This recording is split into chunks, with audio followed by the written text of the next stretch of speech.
Hey guys, we just landed here in Seattle, Washington, our beautiful North Point, Washington facility. First of all, we just want to say thanks for joining us on this journey. Anything you want to say real quick, Big John? Appreciate the support, and we got a lot of great episodes coming your way, so be sure to check them out, show us some love on all the different media platforms, YouTube, podcasts, all that good stuff. Spotify, Stitcher, iTunes. Absolutely. Next few episodes are going to be showcasing our amazing North Point, Washington staff, as well as some of the alumni that have graduated from this facility, as well as North Point, Idaho, that live in the Washington State area. Yeah, it's going to be a real good time, guys.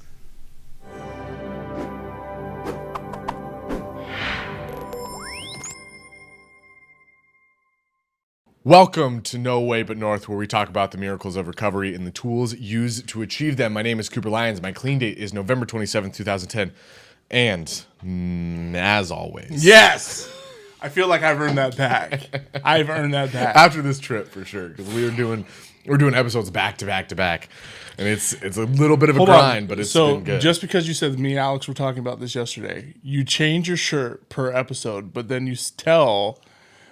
people that we do episodes back to back to back. So literally what you cannot see is we have like a wardrobe over here. There's a lady with a steamer just steaming his shirt. Yeah, there you go. That's how important it is for me to look fresh in every episode, is that we hire a whole nother employee. The fact that That's not true. the fact that he needs to try to look fresh, and I just do. I don't know, you look pretty stale in that shirt every episode. No, I don't. As always, I'm unfortunately joined by Big John Meldrum. Sir, how you feeling today? Good, man. Good. It's episode 9. Episode 9 for the whole trip. No, this is 10 for the trip. Is this 10 for the trip? Yeah, it's going pretty well. Yeah, going pretty well. Got some great guests so far, and they're only getting better. We really have. It's been cool because we've. I've got to see a lot of people, like, because it's hard in Washington. Like, when we get the patients, they come over to North Point, Idaho, and then they come back here. You never see them again. Well, I never get to see them. You were keeping in contact with them before Tucker, right? And so, like, it's cool to come up here and get to see, the alumni event and get to see some former patients and see how they're doing and, just kind of hear what's going on. So yeah, it's been a rocking trip so far. Love it. Cool. Anything you want to say before we get started? Let's rock this bitch. No, you're supposed to say like and subscribe. God, get get with it. Guys, make sure you remember to hit that like button, that subscribe button, that share button. Make sure we are getting to as many people as possible, talking about those miracles, those tools used to achieve them, all that stuff. This goal of the show is really to help people and provide awareness and education. So help us out on that mission. We really appreciate it. Yep. All right, guys, we're gonna get into the guest. I think this is the first funny quote we have, and I appreciate you for it. I really like it, guys. This is Josh. Josh is a North Point, Idaho alumni that lives up here in Washington. Actually, not in the Seattle area. You drove about 2 hours to get here today, so I really appreciate that, man. Thank you. Even more so on a Sunday. Well, I'm sure I'll be. Right. I'll continue to be cheesy, but I'll always pick up the phone for North Point because they picked up the phone for me. Ooh, I like it. That's quick. Shout out to Evan. Shout out to Evan. And so, what's your clean date? 12/10/2017. Very nice. So you're coming up on 2 years. 2 years. I have 672 days. Nice. I love it. He always posts in the Facebook page down to the minute when he posts how much clean time he has, and it's awesome. I'm competitive about myself. Yes, I agree with that. So today's quote is, "Life is not a fairy tale. If you lose your shoe at midnight, you're drunk." Unknown. I love it. Well, and it's really indicative of addiction, right? Because we think we live in this fairy tale when we're in the middle of our use. It's like, oh no, it's not that bad. Oh no, I'm not smoking that much meth, or I'm not ruining my family. It's only about me. And we really live in this fairy tale world that is not what's actually happening. And we tell ourselves all these stories, but in reality, we're just a bottomed out drunk or addict, and we're using to cover up things that we don't want to deal with, and we really just need to sit down and go to treatment or detox and get some work. Yeah. No, for real. Yeah, totally. So I think it's short to the point, and it has that humor, that that you usually hear in 12-step meetings and from people in recovery. So I really appreciated it. So yeah, why'd you bring that one? Well, I don't know. I'm a guy who's always operated on some form of mnemonic device. So for me, the quote brings me back to early recovery. it stuck out. It was hard for things to really click. You know, you hear the struggles of finding higher power, and for those who claim whatever they claim. And for me, I just heard it. I think it was from one of the older curmudgeons, you know, in the group, and he said it. And you know, I never really looked it up to see who said it, but it just always stuck out because for me, I mean, I was always lying about something. So it stuck out because it was funny. It hit the sense of humor. It was something I could say and get a reaction. But it also stuck out to me because, I mean, I was just living a life of insanity, and everything was an excuse. Yep, I like it. Big John? He always makes me read it twice. So, life is not a fairy tale. If you lose your shoe at midnight, you're drunk. I don't even want to comment on it. That's just great. That's just great. You made me read it for no reason. Yeah. You got to say something. No, I do not. But I will say, like, I appreciate the comedy in the quote. Yeah. Like, that's a good one. Usually it's like Winston Churchill or Mahatma Gandhi or... Are you rolling your eyes at Winston Churchill and Gandhi? Yes. So I actually looked it up, though, and I just had to say I traced it back to 2014. At one point, Bill Murray had posted it somewhere. See, that's even better. That's even better. Like Bill Murray. Next several quotes we have need to be from comedians. Okay. For pure laughter. I'll see what I can do about it. Thank you. I mean, they're not for the rest of the episode. No, I mean, I think it's good, and I just kind of what you said. Like, there's this like clear idea of like, yeah, I'm not fucked up. I'm good. Like, life's great, and then it's just like falling apart around you. Yeah, and I wake up the next morning, I don't have a shoe. I also am imagining you in a Cinderella dress trying to hobble downstairs. There's pictures out there. I did a breast cancer awareness, and about 12 men had to dress up as women. Nice. And I went to Lane Bryant. Solstice Day?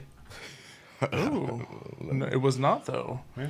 And I went to Lane Bryant and found this beautiful purple dress and heels to fit, and we walked around this track, and we had to get money, and I earned $600. Ooh, that's pretty good. And at the end, they gave all the men awards. I won best strut. Best strut. I would love to watch you break your ankles in high heels. Yeah, it was not fun. All right, guys, so you know that's how it works, right? Did you have a wig? Yeah. Yes. It was a blonde wig with red eyeshadow and red lipstick. Rouge. I'm going to do everything I can to find those pictures. You might have to contact my ex-wife. I'll do it. I know you will. Guys, you know how it works. We're going to be talking about Josh's story through addiction and into recovery and what life is like now. Again, man, we really appreciate you driving the 2 hours to be here on a Sunday. It really means a lot to us. So kind of just start with your childhood. What was your childhood like? The things that happened that maybe affected your addiction later on. I know you had some kind of early trauma with being adopted and your mom passing away, things like that. So let's just start there. Yeah. Retrospect isn't always reliable, but I'll do my best. Yeah. Totally. I was essentially born in 85. There's the landmark. Yeah. Right. Okay. So I was born here in the east side of Washington, and my mother and biological father, they split, and I was eventually adopted by the man I call my father. Yep. I was younger. I was probably like 4 or 5.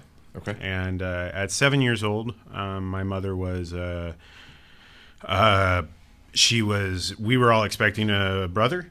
And in April 1st of 93, it's kind of funny how those things work. Right? April Fool's Day. Yeah. Mind you, this isn't meant to be a sad story. But yeah, in 93, my mom was approximately 9 months pregnant. She was driving, and somebody struck her and killed her and my baby brother.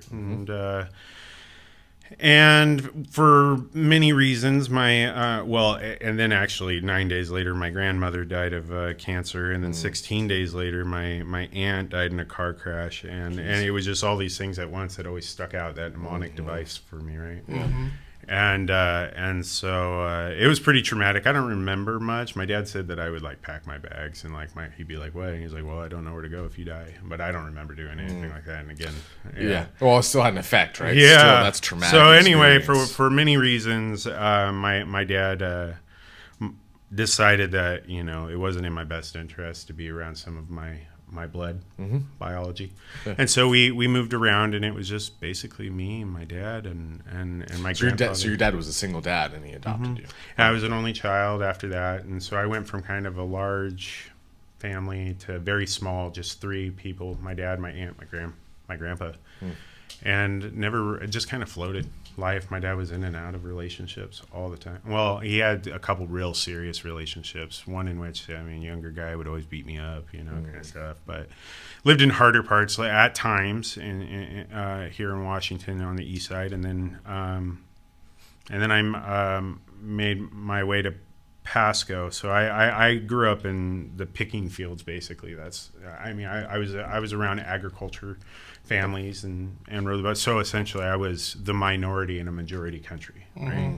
And so I got to kind of, I don't sit here and say I understand what that's like, but I got to understand my own kind of form of, if you will. And then so it just kind of maybe added to that, just feeling out of place, not really finding connection. I didn't actually take my first drink of beer until I was a junior in high school when I was going to Pasco High School. Okay. Do you remember? Do you remember your first like actual drunk? Well, hear about yeah, that. well, to an extent, yeah. I remember the start of it at least. Well, I remember the first thing I ever tried was marijuana. People say, you know, it was a gateway, but like for me, I tried it and I was like, oh my gosh, that is terrible. I don't like the way that feels at all. And for me, it made me too analytical. But I was trying to find something to help with my stress, you know. Yep. And Were you a pretty anxious kid? Yeah. Oh yeah. Yeah. And ADHD, so heavily medicated. Okay. And then I remember somebody said, "Here, try shotgunning a beer." And I not only did I'm like, whoa, this stuff makes me feel kind of good, but I was a party favorite because they gave me the attention I was looking for, because they were like, we've never seen anybody shotgun a beer that fast. And then, you know, and then it just kind of You found your snowballed. niche. You found your Yeah, niche. yeah.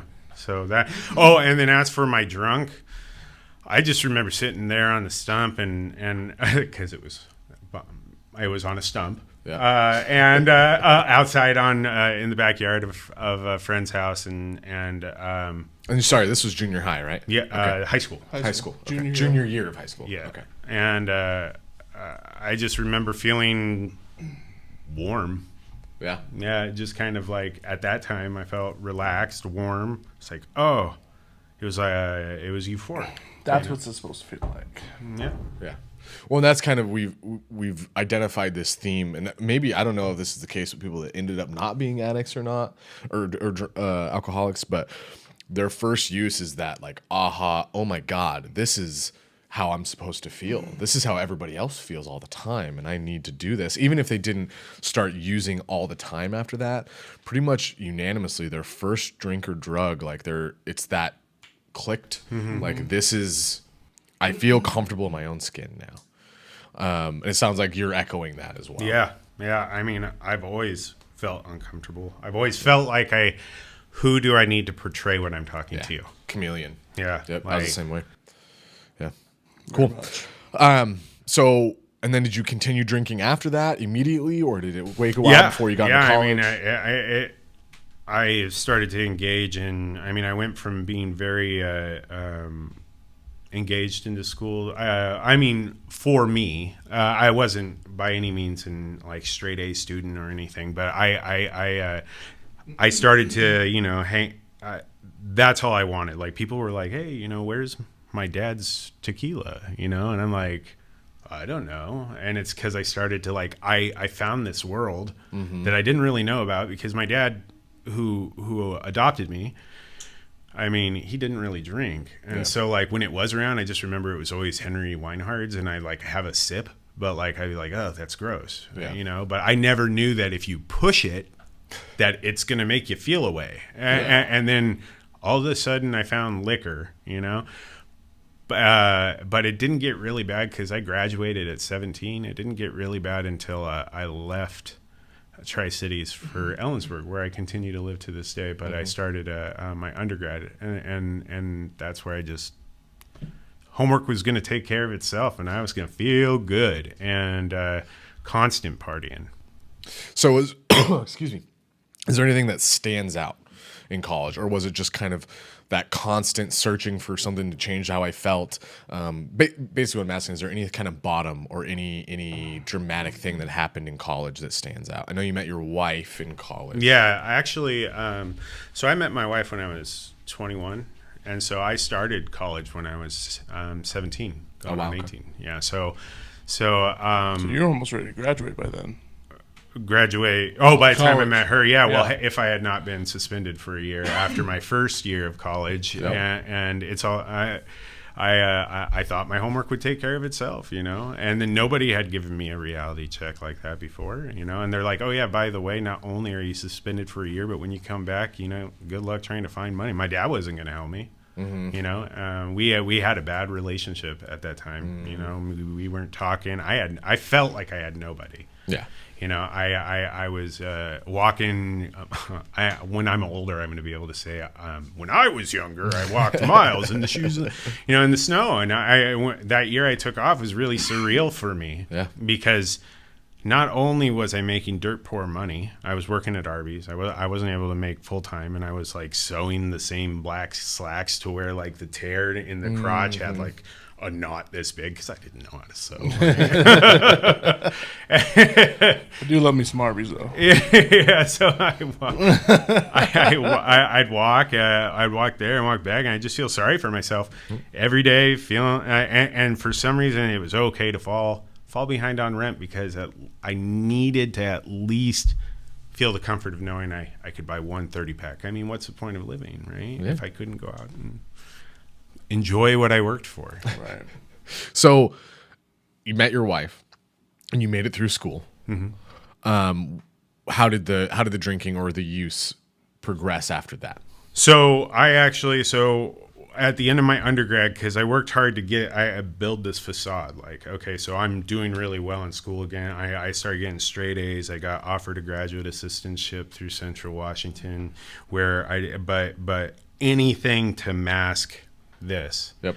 And then when I started grad school is when it got really bad. Okay. So the beginning of grad school. So that was around 2009, 2010. And go ahead. No, go ahead. There are a couple benchmarks that I recall, like specific moments in time where I remember there were key moments in morals being crossed, you know, like every addict crosses a certain boundary. I'm never going to do this ever. Yeah. Because that means I have a problem. Yeah. If this happens. So it first started with, you know, I used to be a kind of a pretentious beer snob, you know, like, I only drink the good stuff. Yeah.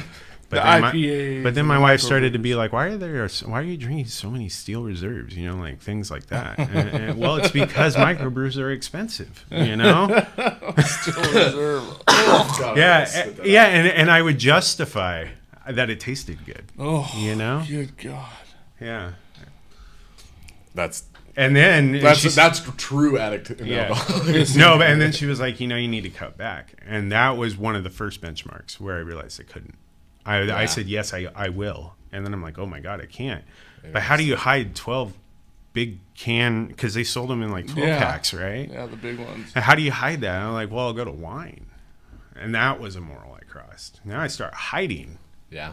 And then it's like, well, I'm going to cut back, but she doesn't need to see how much. But now I have nobody to hold me accountable because I'm not holding myself accountable, obviously. And it's nobody's responsibility to hold me accountable. Still Reserve, man. Yeah, so anyway, that was another benchmark. And then... sorry, go ahead. Sounds like you get more. Go for it. No, and then around the same time, another big one... I was working at a particular position. Now I'm not going to throw myself completely under the bus, but I was working a particular position where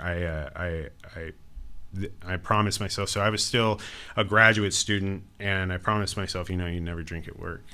But when you're working graveyard and there's nobody there to hold you accountable, and I remember holding that glass because it was like it was a drink because I was working around others that relied on me. You know, it was a drink that looked like juice. You know, I think it was like kind of like Four Loko, and it gave me heartburn. You know, and I'm like, I would justify like insanity, right? Like this is very uncomfortable. Go. You know, and then that was another milestone. But I'd say the biggest one was when I graduated to hiding liquor, and when I wasn't hiding liquor.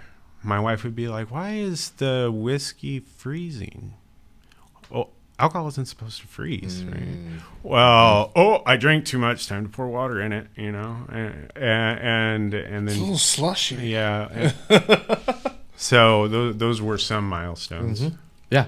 So were there any?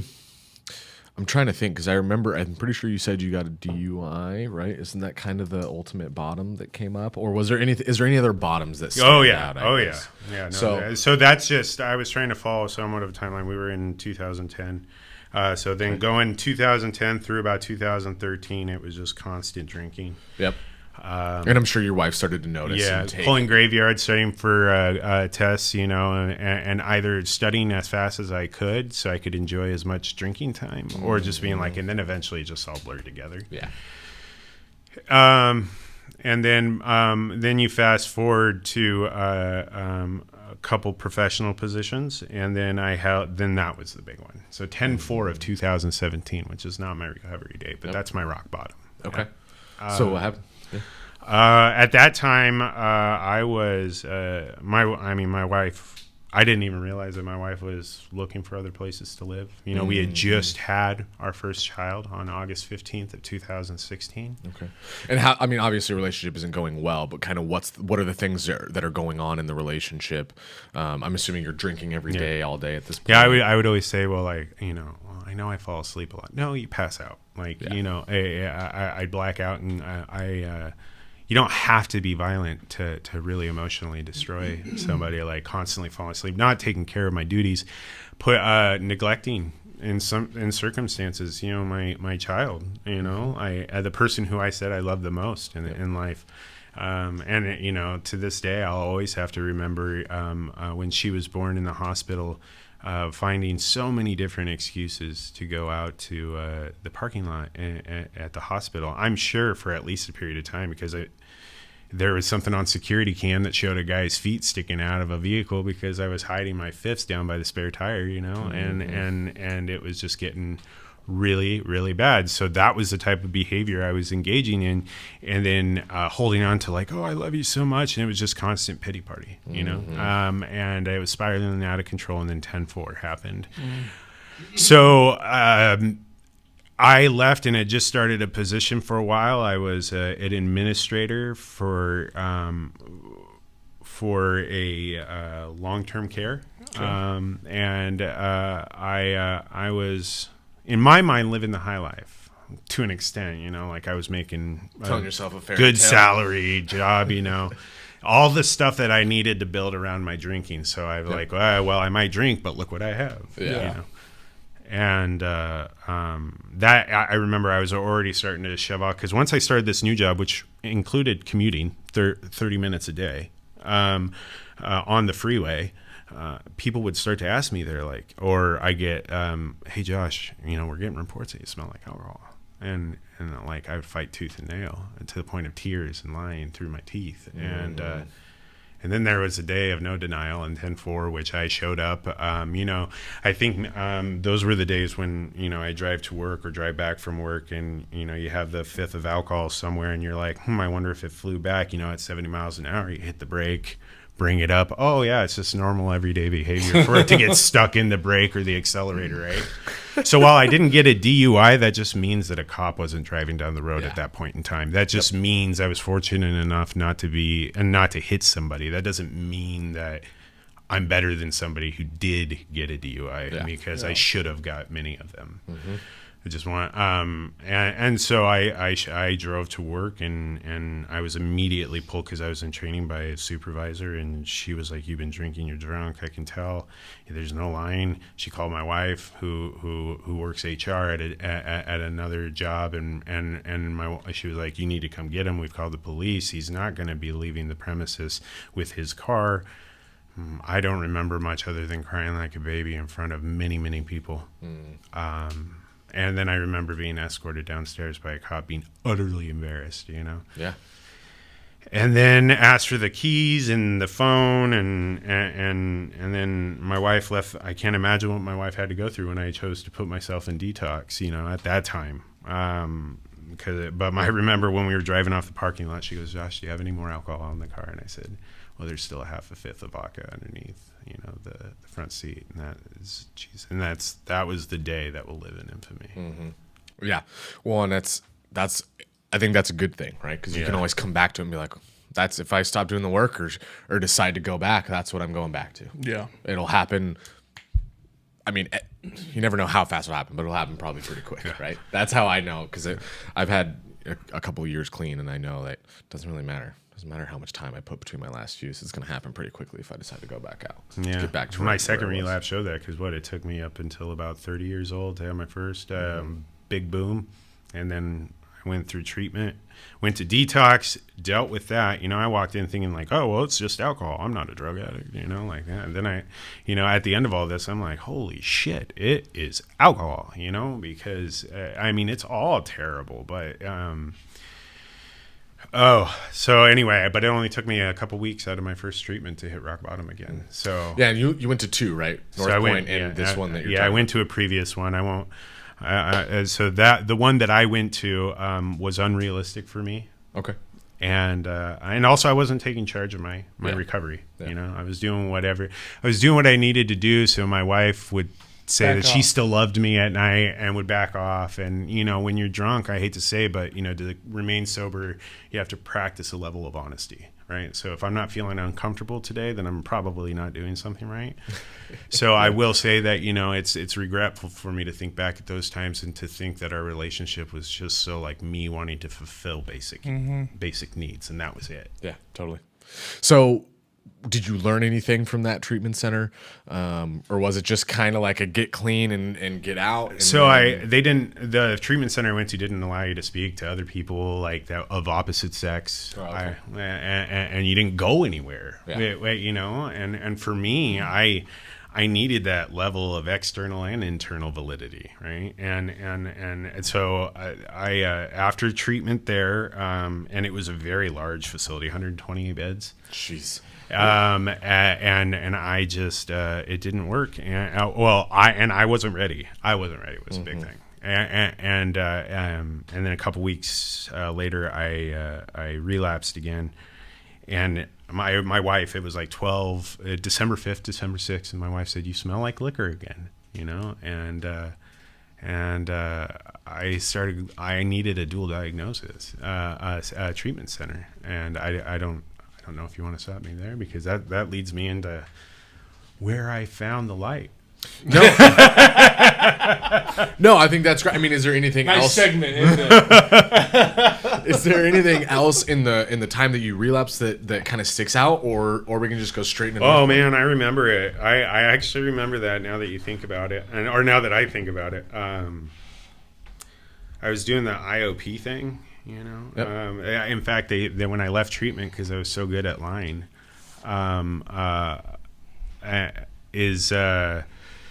they just said, "Oh, he needs outpatient," and I used that as my opportunity to go, "Hey, babe." And they said I only need outpatient, but I need IOP, right? Yeah. But I wasn't going to fulfill anything, because I remember after the first day I signed up, I went and bought like a pint of whiskey. And I think my only thought process while I was talking to the CDP, my only thought processes in my head was like, if I only bought a pint and not a fifth, then I'll be fine. That's how I signed somewhere in there. I justified it. Yeah. Nice. Yeah, that's addict thinking, right? No recovery whatsoever. And then I chugged it outside the Department of Health, or whatever. So the irony and insanity. Nice. Yeah. Solid. Okay, so then what happened to kind of get you moving into North Point? My wife I remember we were sitting in her bedroom, and my wife was on the ground with her infant, and I was, oh, poor me, not taking action. She's called me out, and she's like, I'm not going to do it. I'm not going to do it again. Like, I'm not going to call for your recovery. Like, if you want this, then you do it. It's probably the best advice that I had been given up to that point. Yeah, that's she's kind of a badass. Yeah, and she'll stop enabling. Like, you're gonna do it. For sure. Caitlin, we don't give last names. But anyway, just kidding. I started calling many places. So in Washington at that time, because I have depression, I have anxiety, I have ADHD, and there's a lot of research that's gone into ADHD and what happens later on in life. And I was just like, I can't deal with this one-sided, and I didn't want to just deal with CDPs, right? And sorry, for those of you who don't know, CDPs are. Sorry. You're good. No worries. Are just addiction-focused counselors. Yeah, right? That's yeah. the only kind of therapy or treatment that they can do. Right? Is that a good explanation? Yeah, it's like a CADC. Yeah. I wanted to be a part of something that knew that may have lived it, but also had the professionals to back it up. Yep. Totally.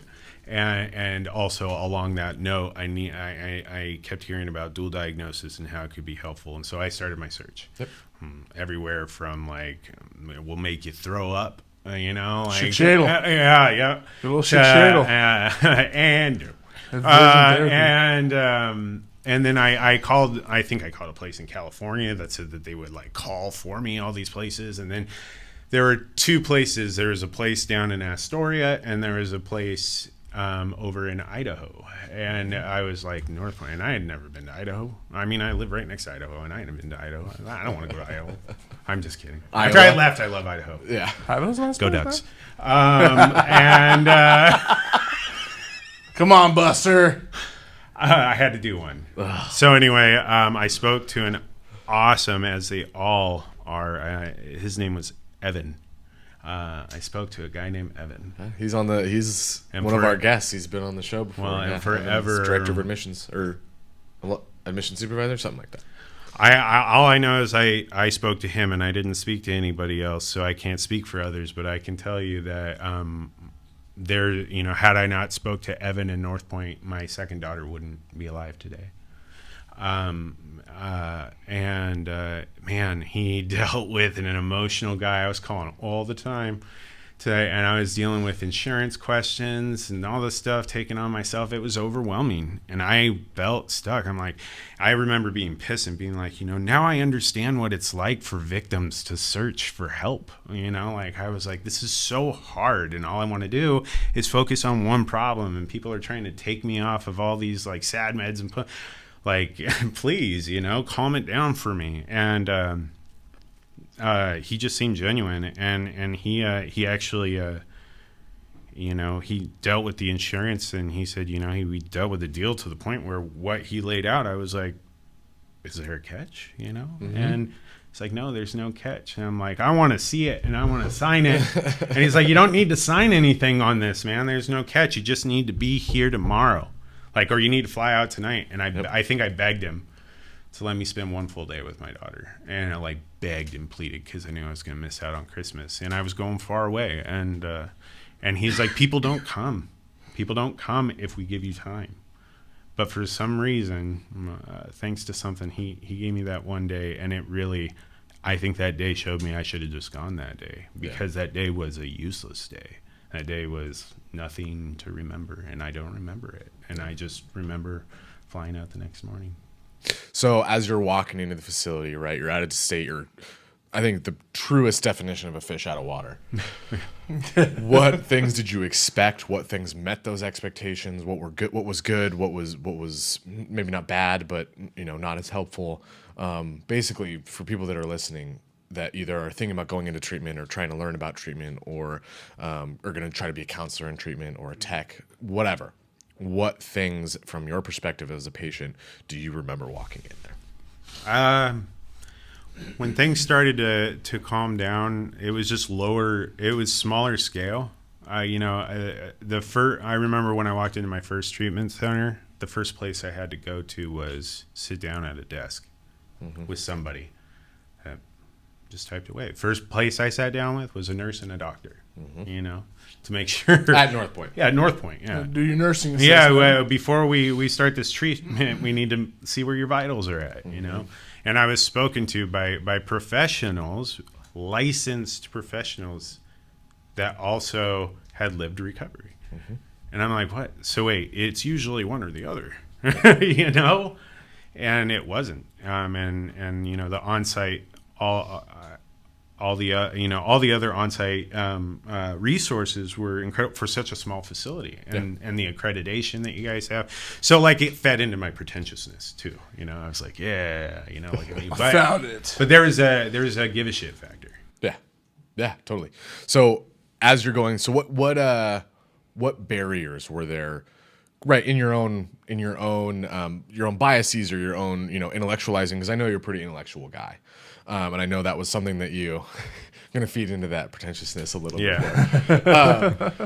But what things did you kind of intellectualize, and like what boundaries stopped you from being able to accept or work the programs or follow suggestions? So one of the biggest things was higher power. That was probably one of the most difficult pieces. You're supposed to admit that you're powerless. That's pretty easy to say, that powerless, but to really comprehend it. And I don't even know if I fully do, but when I came to comprehend it, I was like, how, if I love my child more than anything else in this world, then why will thoughts go through my head to try to go sneak out and buy vodka while she's asleep, completely vulnerable, Mm-hmm. So she wasn't. That was my powerless, is to admit that alcohol was more important than my daughter, and I had to admit that to myself. Yeah. And going through treatment, talking to certain people that gave it to me rough, but in a way that came from caring. I shout out to Dan. Is he still Dan Arnold? He's a counselor. Glasses. Yeah. Older guy. Is he still? He left and came back now. Yeah. Yep. So I worked with him, and he saw through my BS. He's really good at that. And Rocco. The Rocco's there still. Yep. Yeah, he saw through my BS, and it's like I can still name drop those people. I can't tell you a name from anybody on my other one, right? But and Mike, but anyway, I just remember helping me understand, like, you got to talk to all different sides of the field. Like, nurses would come down and sit next to me, but they lived it, and if they hadn't lived it, then they had a direct family member who lived it, and so it wasn't just a doctor being like, well, you just need to stop drinking. Oh, thank you. But also to give you realistic expectations, because that's the hardest part about recovery, is why are you guys not being so nice to me? Yeah. You're supposed to listen to me. Yeah. I'm sick. I'm sad. I hurt, and it's to that was probably the biggest barrier for me, is to realize to stop pitying yourself. Yeah, you guys. NPR was like the first place to like really be like, no, your bullshit doesn't matter as much as you think it does. Just like there are other people in this world. There are other voices and stuff like that. You either you get to step in or you shut up. Yeah. I know. I love it. So anything else you want to say about North Point? But then what kind of things prepped you for success leaving? What things do you know that you had to do or you weren't going to make it? What things do you still do today? That kind of stuff. I don't know why I thought, because, I've always been like, I can do it on my own, but I would probably say the 90 and 90 was best, because it fed into my competitive nature. So I'm like, I'm gonna get 90 and like 60, but then I'm like, but also there's that self-care factor, right? Yep. So like it was like, well, but you're still gonna have to go on day 61 or day 62, so like, don't do that if you don't want to do that. If it's helpful and it is in like if you need a second meeting self-care, for the day, yeah. But really taking it easy. And I'm a guy of quotes. So like when I first stepped into AA and was honest, I don't know who this came from, but I always thought I was the black sheep of the family until I stepped into AA and met the herd. I like that one too. That's a good one. So, see, I'm talking too much. So. No, you're doing great, dude. So yeah, as you went through recovery, right? So you get at a North Point, you have 28 days. So you're stepping back into a family with a newborn. I'm assuming you have to go back to work pretty quickly after that. Did you do outpatient? What things helped? What things hindered? What struggles? What successes? And I'm talking, from that 28 days to almost 2 years. Yeah. Well, you definitely have to do something. So outside of the 90 and 90, because I was unemployed for the first time in my life, as an adult, it was such a pride hit, you know? Yeah. And that was another big step, was to walk day by day and not justify what you're doing to other people who really didn't care. That was part of the feeding into me thinking I mattered. And the job that I decided to, people thought I was crazy. I thought I was crazy. And the job I jumped into was kind of kept me in the world of chemical dependency, and like directly, like out on the streets working with families that are struggling. And it's being of service, but also recognizing my limits. So like while I'm in like my profession, like staying with AA and staying with the recovery community, to remind me to advocate, like, look, you know, it's great if you're doing of service, but if you're going home, you know, stressed or things like that, you're only risking relapse, you know? And so I also did another first, and I switched, rather than, you know, while in the field, rather than being like, well, I don't have a job anymore, I need to apply for a different one, you know? Like, it was a switch, like in the midst of it. A conscious decision shift. So it was a true advocation, if that's a word. Yeah, well, I think that's one of the greatest gifts of recovery that it often gets overlooked, is that self-awareness, right? That ability to look at, like, you know, this isn't making me happy, or this isn't filling my life with joy or passion or purpose. Like, this is draining me, this is stressing me out, and now I have the ability to not just like say fuck it and drop everything and run. I can actually like step back, make a decision, do some research, do some thinking, and make a pivot towards a life that's better for me, better for my family, better for the people that I'll be serving or working with. Yeah. And I think that that's just not talked about. I don't know why. I think that's just taken for granted, because I think it's a slow progression, right? It's not one of those things, like a lot of stuff in recovery is like, oh, okay, all right, I get it. But I think that self-awareness is something that we slowly learn over time.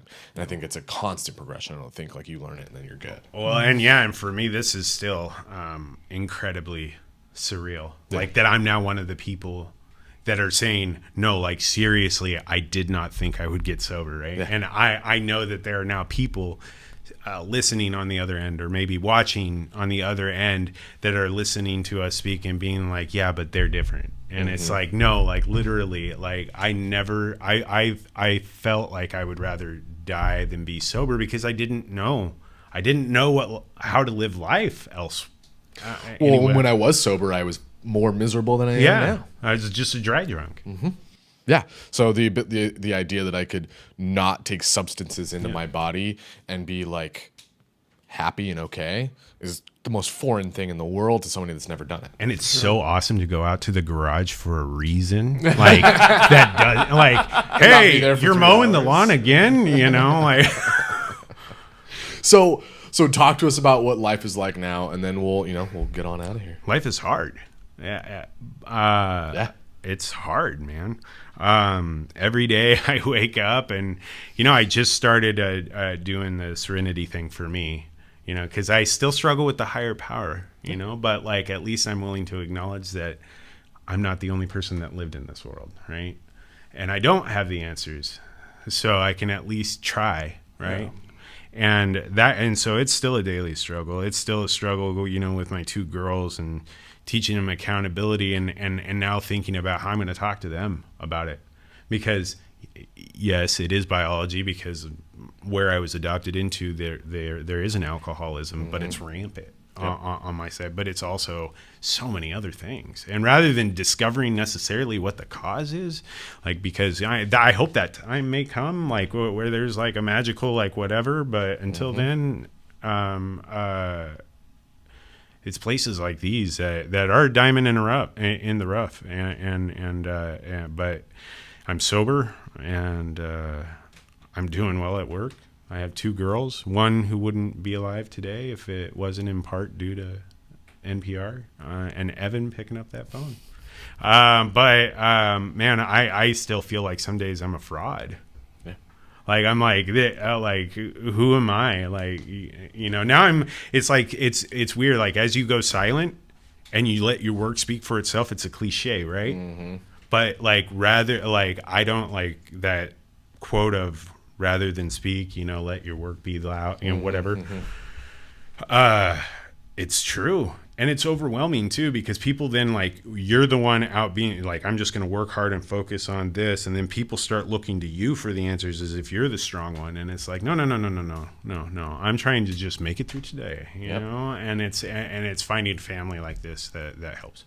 Yeah, but I think also just living and being that example for people around you. For sure. I try. I think that's You put more up with than me. anything. And so I try. Yeah. and see, that's the awesome thing is that nothing's a secret in that. Like, it's hard to talk to certain people in other places and hear everybody from the top down. Yeah, totally. Absolutely. So anyway. So, John, anything you want to say as we're getting out of here? No, man. Enjoyed hearing your story, bro. Yeah, you were so nervous about like talking too much. We barely even had to guide you. You did that all pretty much all on your own. That was Was perfect. that saying I talk too much? No, you did great. You did perfect. So last question I got for you is anything that you want to say to the person that might be listening right now that either is just got out of treatment, just about to go into treatment, somebody that has a family member that's struggling, somebody that might be in this industry. What would you like to leave us with? Man, one is I early recovery, and I still am in it, but like right now I have goosebumps. I don't know why. Maybe it's because I'm in the moment or whatever, but it's so hard at the beginning. And there are days where you wake up and you'll feel like you're right back at the beginning, and you may have 10, 20 years. It doesn't go away, and it's not, there isn't, to me, there isn't a cure, because it's your responsibility, but like going to places like, meetings and finding places like NPR that is, well, I think I've gone on a tangent, but just help you get through. I don't know. Life is hard, but if you live it one day at a time and use the resources and toolkits that are out there, I hate to sound cliche, but cliches are around for a reason. It works if you work it. I love it. Man, I'm always impressed by you because you live in a place where we almost have no other alumni, but you always manage to stay involved and you do the work, and you're always very, very candid and honest in a very genuine way. Even though you're a Ducks fan, I still appreciate that I know you. You're a Boise State fan. Exactly. Gross. Get out of here. At least I'm ranked right now.